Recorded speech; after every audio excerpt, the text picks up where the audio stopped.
ನಮಸ್ಕಾರ ಎಲ್ಲರಿಗೂ ಶೇರ್ ಸುದ್ದಿ ಒನ್ ಚಾನಲ್ಗೆ ಸ್ವಾಗತ. ನಾನು ಆರ್ಯನ್ ಚೇತನ್ ರಾಜ್. ಬನ್ನಿ ನಾಳೆಯ ನಿಫ್ಟಿ ಹಾಗೂ ಬ್ಯಾಂಕ್ ನಿಫ್ಟಿಯ ಇಂಪಾರ್ಟೆಂಟ್ ಸಪೋರ್ಟ್ಸ್ ಮತ್ತೆ ರೆಸಿಸ್ಟೆನ್ಸ್ ಲೆವೆಲ್ಗಳನ್ನ ನೋಡ್ಕೊಂಬರೋಣ. ಇವತ್ತಿನ ಡೇಟ್ 22 ಏಪ್ರಿಲ್ 2025.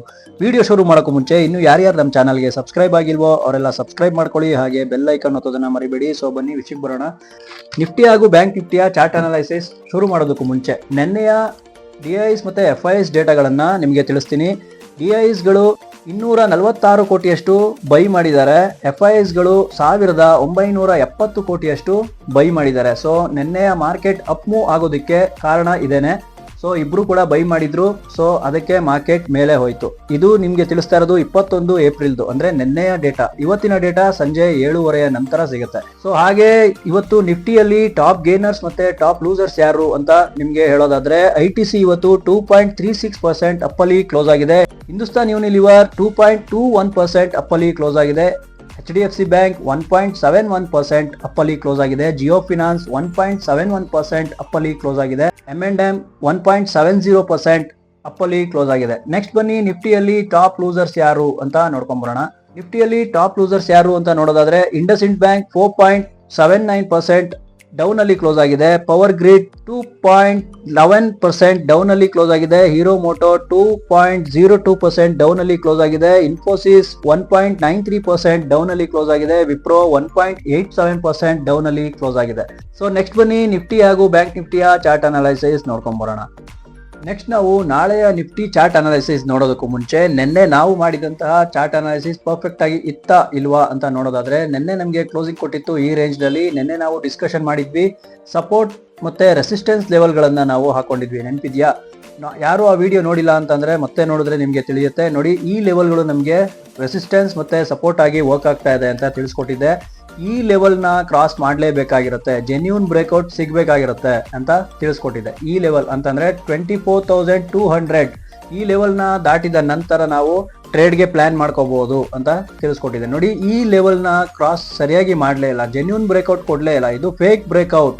ಇದನ್ನ ನೀವು ಕನ್ಸಿಡರ್ ಮಾಡ್ಲೇಬೇಕಾಗಿರುತ್ತೆ. ಫೈಂಡ್ ಔಟ್ ನೀಟಾಗಿ ಮಾಡಬೇಕು, ಯಾವುದು ಜೆನ್ಯೂನ್ ಬ್ರೇಕ್ಔಟ್ ಯಾವುದು ಫೇಕ್ ಬ್ರೇಕ್ಔಟ್ ಅಂತ ತಿಳ್ಕೊಳ್ಳೋ ಅಂತ ಒಂದು ಪ್ರಾಕ್ಟೀಸ್ ನ ಪ್ರತಿದಿನ ನೀವು ಮಾಡ್ತಾ ಇದ್ದಾಗ ನಿಮ್ಗೆ ತಿಳಿಯುತ್ತೆ. ಈ ಲೆವೆಲ್ ನ ನಮ್ಗೆ ಜೆನ್ಯೂನ್ ಬ್ರೇಕ್ಔಟ್ ಕೊಡ್ಲಿಲ್ಲ, ಮತ್ತೆ ಮಾರ್ಕೆಟ್ ರಿವರ್ಸ್ ಆಯ್ತು.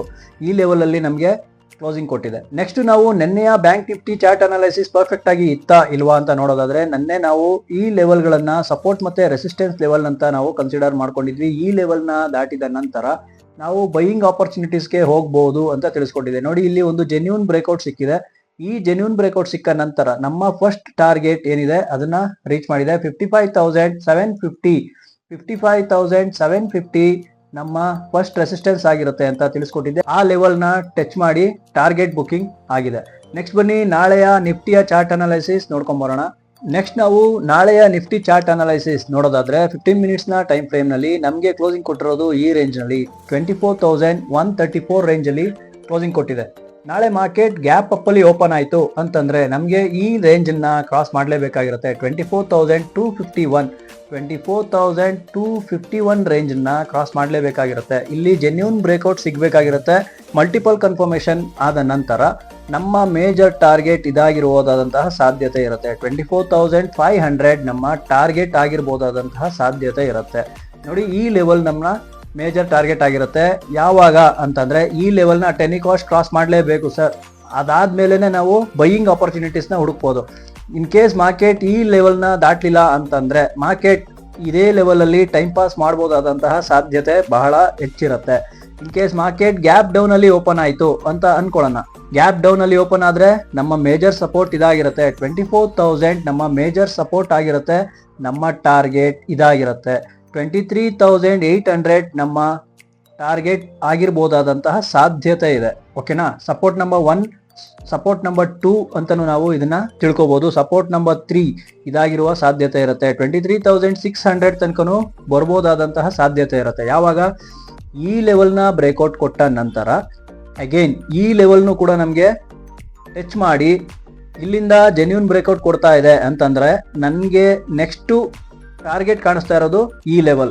ಸೊ ನೋಡಿ, ನಾಳೆ ಯಾವ ಯಾವ ಲೆವೆಲ್ಸ್ಗಳಲ್ಲಿ ಹೇಗೆ ಸಪೋರ್ಟ್ ಮತ್ತೆ ರೆಸಿಸ್ಟೆನ್ಸ್ ಲೆವೆಲ್ಗಳನ್ನ ಡ್ರಾ ಮಾಡಿಕೊಂಡು ಟ್ರೇಡ್ ಮಾಡಬೇಕು ಅಂತ ತಿಳಿಸ್ಕೊಟ್ಟಿದ್ದೀನಿ. ಇನ್ ಕೇಸ್ ಈ ಯಾವ ಲೆವೆಲ್ಸ್ಗಳನ್ನು ಸಪೋರ್ಟ್ ಮತ್ತೆ ರೆಸಿಸ್ಟೆನ್ಸ್ ಲೆವೆಲ್ಗಳನ್ನ ದಾಟ್ಲಿಲ್ಲ ಅಂತಂದ್ರೆ ಮಾರ್ಕೆಟ್ ನೋಡಿ ಇಲ್ಲಿ ಟೈಮ್ ಪಾಸ್ ಮಾಡಬಹುದಾದಂತಹ ಸಾಧ್ಯತೆ ಬಹಳ ಹೆಚ್ಚಿರುತ್ತೆ. ಈ ಲೆವೆಲ್ ಅಲ್ಲಿ ಬೈಯಿಂಗ್ ಆಪರ್ಚುನಿಟೀಸ್ ನ ದಯವಿಟ್ಟು ಹುಡುಕ್ಬೇಡಿ. ಇದು ಸೆಲ್ಲರ್ಸ್ ನ ಅಡ್ಡ ಆಗಿರುತ್ತೆ.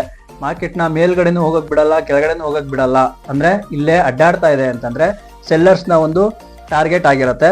ಸೊ ಅಲ್ಲಿ ಯಾವುದೇ ರೀತಿಯ ಬೈಯಿಂಗ್ ಆಪರ್ಚುನಿಟೀಸ್ ನ ಹುಡ್ಕಕ್ ಹೋಗ್ಬಿಡಿ. ನೆಕ್ಸ್ಟ್ ಬನ್ನಿ ಬ್ಯಾಂಕ್ ನಿಫ್ಟಿಯ ಚಾರ್ಟ್ ಅನಾಲಿಸಿಸ್ ನೋಡ್ಕೊಂಡ್ ಬರೋಣ. ನೆಕ್ಸ್ಟ್ ನಾವು ಬ್ಯಾಂಕ್ ನಿಫ್ಟಿಯ ಚಾರ್ಟ್ ಅನಾಲಿಸಿಸ್ ನೋಡೋದಾದ್ರೆ 15 ಮಿನಿಟ್ಸ್ ನ ಟೈಮ್ ಫ್ರೇಮ್ ನಲ್ಲಿ ನಮಗೆ ಇವತ್ತು ಕ್ಲೋಸಿಂಗ್ ಕೊಟ್ಟಿರೋದು ಈ ರೇಂಜ್ ನಲ್ಲಿ 55,559 ಆ ರೇಂಜ್ ನಲ್ಲಿ ಕ್ಲೋಸಿಂಗ್ ಕೊಟ್ಟಿದೆ. ನಮಗೆ ಮಾರ್ಕೆಟ್ ನಾಳೆ ಈ ರೇಂಜ್ ಅನ್ನ ಕ್ರಾಸ್ ಮಾಡಲೇಬೇಕಾಗಿರುತ್ತೆ. ಗ್ಯಾಪ್ ಅಪ್ ಅಲ್ಲಿ ಓಪನ್ ಆಯ್ತು ಅಂತಂದ್ರೆ ಈ ರೇಂಜ್ ನ ಕ್ರಾಸ್ ಮಾಡಲೇಬೇಕಾಗಿರುತ್ತೆ. ಯಾವುದು 55,950 ಈ ರೇಂಜ್ ಅನ್ನ ಕ್ರಾಸ್ ಮಾಡಿದ ನಂತರ ಮಲ್ಟಿಪಲ್ ಕನ್ಫರ್ಮೇಶನ್ ನ ತಗೋತೀವಿ. ಆ ನಂತರ ಜೆನ್ಯೂನ್ ಬ್ರೇಕ್ಔಟ್ ಆಗ್ತಾ ಇದೆಯಾ ಅಂತ ಕನ್ಫರ್ಮೇಶನ್ ತಗೊಂಡು ಆ ನಂತರ ನಮ್ಮ ಟಾರ್ಗೆಟ್ ನ ಇದನ್ನ ನಾವು ಫಿಕ್ಸ್ ಮಾಡ್ಕೋತೀವಿ.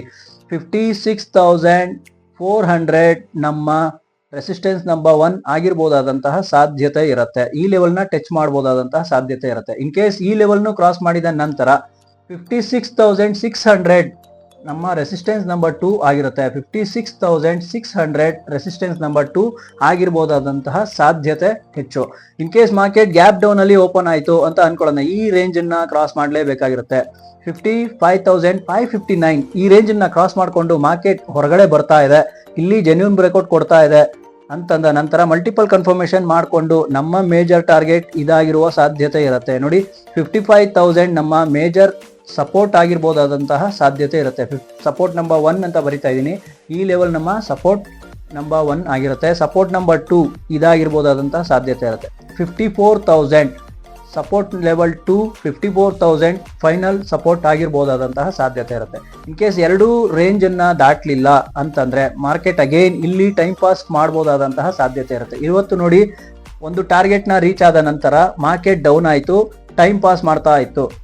ಸೊ ಈ ಲೆವೆಲ್ ನ ಮತ್ತೆ ಕಂಟಿನ್ಯೂ ಮಾಡುತ್ತಾ ಇಲ್ವಾ ಅಂತ ನಾಳೆ ಕಾದ್ ನೋಡ್ಬೇಕಾಗತ್ತೆ. ಈ ಲೆವೆಲ್ ಗಳನ್ನ ಬ್ರೇಕ್ಔಟ್ ಕೊಟ್ಟ ನಂತರ ಬೈಯಿಂಗ್ ಆಪರ್ಚುನಿಟೀಸ್ ನ ನಾವು ಹುಡುಕ್ಬೋದು. ಸೊ ನೋಡಿದ್ರಲ್ಲ ವೀಕ್ಷಕರೇ, ಇದಾಗಿತ್ತು ಸಪೋರ್ಟ್ ಮತ್ತೆ ರೆಸಿಸ್ಟೆನ್ಸ್ ನ ವಿಷಯ. ಈ ವಿಷಯ ನಿಮ್ಗೆ ಇಷ್ಟ ಆಗಿತ್ತು ಅಂತಂದ್ರೆ ಕಾಮೆಂಟ್ ಬಾಕ್ಸ್ ನಲ್ಲಿ ಯೂಸ್ಫುಲ್ ಅಂತ ಕಾಮೆಂಟ್ ಮಾಡಿ, ಹಾಗೆ ಲೈಕ್ ಮಾಡೋದನ್ನ ಮರಿಬೇಡಿ. ಮತ್ತೆ ನಾಳೆಯ ಒಂದು ಯೂಸ್ಫುಲ್ ವಿಡಿಯೋದೊಂದಿಗೆ ನಿಮ್ಮನ್ನ ಕಾಣ್ತೀನಿ. ಮತ್ತೆ ಸಿಗೋಣ. ನಮಸ್ಕಾರ.